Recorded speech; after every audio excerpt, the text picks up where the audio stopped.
Premier Dominic Perrottet has been confronted by frustrated locals as he tours the flood-devastated town of Eugowra in the state's central west. Our Sky News reporter Joel Philp has the details.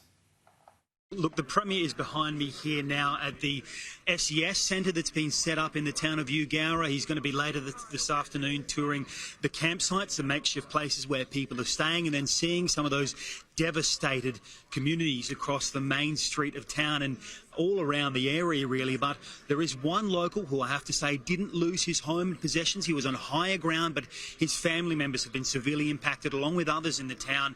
And he spoke to me earlier, recalling the moment when the floods hit, saying that he was calling emergency services and telling them send helicopters. There was an emergency after those flood waves had come through, but that they were telling him it wasn't a major flood at the time. He said it was like a tsunami.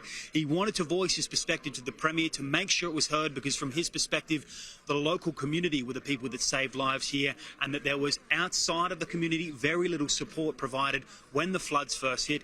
He had some firm words to say to the Premier when he entered into this SES area today. Let's take a listen to it. And people were walking around looking for the body that was missing. Didn't see an SES person walking around in the water. And now what's going to happen up here now, all them people taken to Orange, they haven't got a house to go to. And for the record, I was a copper for 33 years, so I'm no fool. I've been around in disasters. But what I've seen here is a total disgrace. I hope somebody fix it ASAP. We'll fix it. Okay. We'll fix it.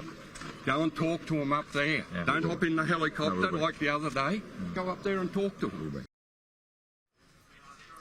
The Premier admitted that the situation wasn't good enough and that his government would work to resolve it. But that man, Peter Jones, well, he says that the government hasn't learned anything since the flood crisis that occurred early in the year. A huge clean-up effort will need to be undertaken here in the town of Eugowra. But in the meantime, the ADF and police are working together, scouring these surrounds to try to find at least one further body. That's of an 85-year-old local man who's been pronounced missing by his family. There's also concerns that another person could be missing, a man in his 20s of Caucasian appearance with fair hair. A police woman who was actually in the process of rescuing someone from floodwaters said that she saw another body moving through those waters and she wasn't able to reach it. So there's a possibility that there are 3 people feared dead here. And of course, the situation is ongoing. We'll see what else the Premier has to say when he tours it this afternoon.